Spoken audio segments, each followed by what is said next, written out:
So we're going to talk about another important topic that no one really talks about in this industry that needs to be talked about is keeping your facility clean.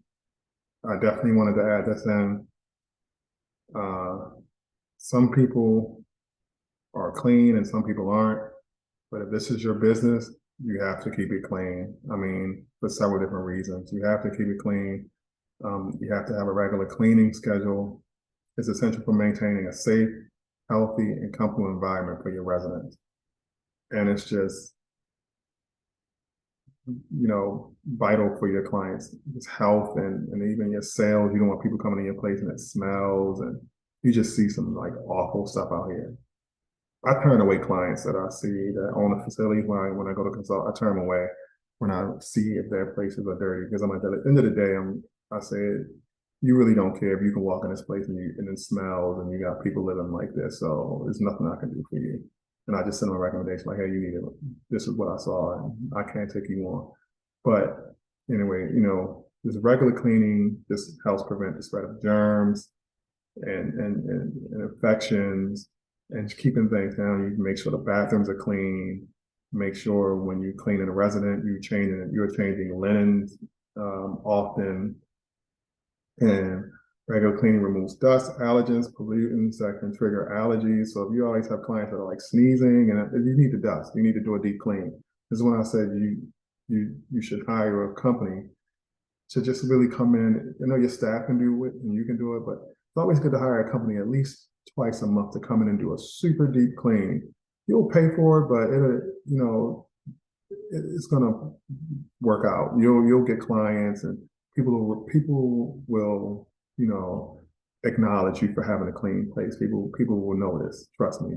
And a clean, safe environment. It reduces the risk of slips, trips. If you don't have clothes and socks and items laying around or just things that shouldn't be where they at. Just keep a tidy and neat place. It's maintaining the dignity of your client. Sometimes clients they may have different situations in their home. That's probably why they're there. Sometimes you have clients that are hoarders and they'll have stuff in their room and that may not necessarily be sanitary. And it's your job to say, hey, okay, we can't have you just stashing food under your bed and just having things dirty like this. Like we have to kind of clean this up. Because sometimes you have people, they don't mean it, but they'll keep the rooms a mess. And you can't just say, oh, that's just them, they're dirty. Because guess what? If you start getting critters or bugs, it's going to infect your whole facility. And once you get an infection, it's hard to get rid of in a facility with all these people and food. And you just make sure all these rooms are maintained and clean. And then, like I said, it gives a positive impression. So people that come tour your facility, like I use a few things. I'll add it eventually to the section where I have my resources. But I'll add a list of things that I buy to clean, and it just has a good smell. You walk in, people are like, oh, it smells so good in here, and the state comes in and they're like, oh, this place is good, and then they walk in your place and they already got a good impression of you because the place smells good and it looks good. That's the first impression. That means a lot. Even for a surveyor, when they're coming in your place and it smells good, the clients look clean and the clothes look clean, gives a really good first impression. But if your clients look like their clothes haven't been washed, the hampers haven't been cleaned, you should have on that topic, you should have a laundry schedule. You should have each day you should be working on a client's laundry in their room. You should have a laundry schedule. And all this should be documented. The cleaning checklist should be documented. The laundry schedule should be documented. The outside company that comes in, that should be documented and maintained in the book. So, and that's all a part of your policies and procedures. That's all stuff that when you move and you expand to your new location, you just copy and paste it. And you're like, all right, I done solved all these problems. I'm running smoothly. And now you can go to investors. They can come to your place and they can say, oh, your ship is running, you're in ship shape. It's running great. Like you're great. This is smelling good. It's looking good. Your clients are happy. You're like, where do I invest? Where do I sign? So, but if you bring somebody in your place, you're asking them to invest in you, And it's like the clothes look dirty, it's dingy, it smells bad. It's not gonna work well for you. And just set the frequency. How often? If it's weekly, every couple of weeks, every week or two, you get a deep clean. How often the common areas might need to be cleaned, and you set that as the owner, and then you make the staff adhere to it, and you make them do a checklist. So, and you have, use safe cleaning products that's not gonna, harm your clients, of course, and just and radiate foul chemical odors because some clients can get really ill from that. And always when you're cleaning, you should clean the high touch surfaces more often. So your grab rails, your table, they should always be wiping those things off like multiple times a day. So the doorknobs, the countertops, the tables, stuff that people touch more often, that should just be wiped down way more frequently than, the other areas where you're cleaning. Just, can make that common practice because someone's sick, they come in, you got all these people coming in your facility, occupational therapists, physical therapists, sometimes doctors, delegating nurse, family members. Someone's sick and you don't wipe up, that can infect your whole house. And we all know how, COVID is hard on elderly people. So you get a whole infected house, it could be detrimental for your business. So it's always best to just keep,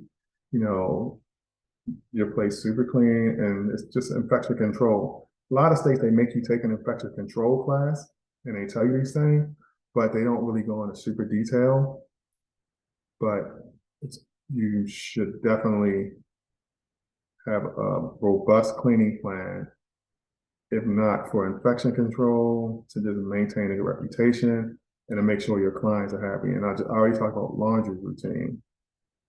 Make sure, you don't have your clients laundry running over. Each day in my facility, someone's laundry getting done. And that's nothing but just the staff taking it, putting it in a wash, going about their day, coming back, drying it, folding it. It's just a part of the routine. And then they check off that so-and-so's laundry was done this day. And, incorporate the residents to participate too. Oh, cleanup day, like any clutter in your room, make sure you clean it up, just so they don't think you just going there violating that space, but they have to know that you value a clean environment just as much as they, you want to know they value a clean environment. So it's always good to just have them involved and let them know the schedule and let them know why it's important that, they keep a clean room and while the common areas need to be clean. And then you should always regularly inspect maintenance, just to avoid that. Should be have someone come in if you know a contractor or, or someone or handyman, just have them come in and check, HVAC, things like that, just to make sure things are running smoothly because you don't want to run into a problem that you could have prevented because someone could say, oh, your water heater is looking a little raggedy. It may be, you may need to change a pilot or you may need to do something.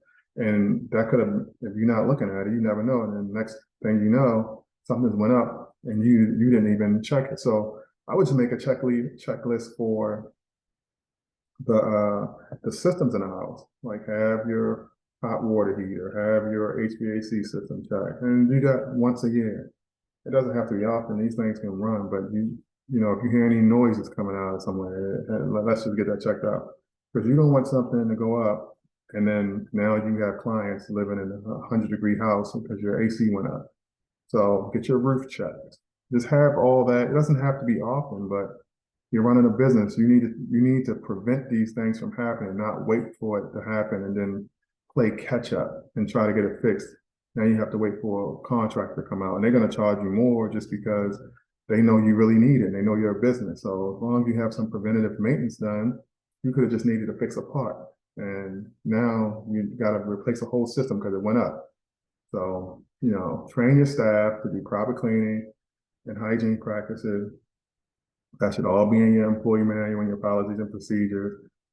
I'll just type up exactly what you want them to do. I wouldn't leave anything to change. It wouldn't be something vague like, oh, cleanup day. It'll be like, no, Monday, wipe kitchen counter, wipe kitchen countertops, wipe mop kitchen floor with this, clean bathroom, clean bathtub with this. It would literally be a checklist with everything on it for them to do. It's gonna seem kind of crazy and anal, but they'll once they get the routine, they can just do it with their eyes closed and check it off. But it's best to have it than just leave things to chance to someone that you don't even really know can clean that well. You know, they may be a good care provider, but they may not be a good cleaner. So, and I've had that. I've had good care providers, and I'm like, you can't really clean, but you can keep things tidy, and that's why I bring in a cleaning company, or just wait till the night shift when someone I know that can really clean come in, because half the staff is, the clients are asleep, so I just make the night shift do a deep clean. So it all depends. You may want to schedule your best cleaner at night so they can do a deep clean. They may not get the client's rooms, so they get the bathrooms and the common areas. So you got to know your staff and know their strengths and just hire accordingly and delegate responsibilities accordingly.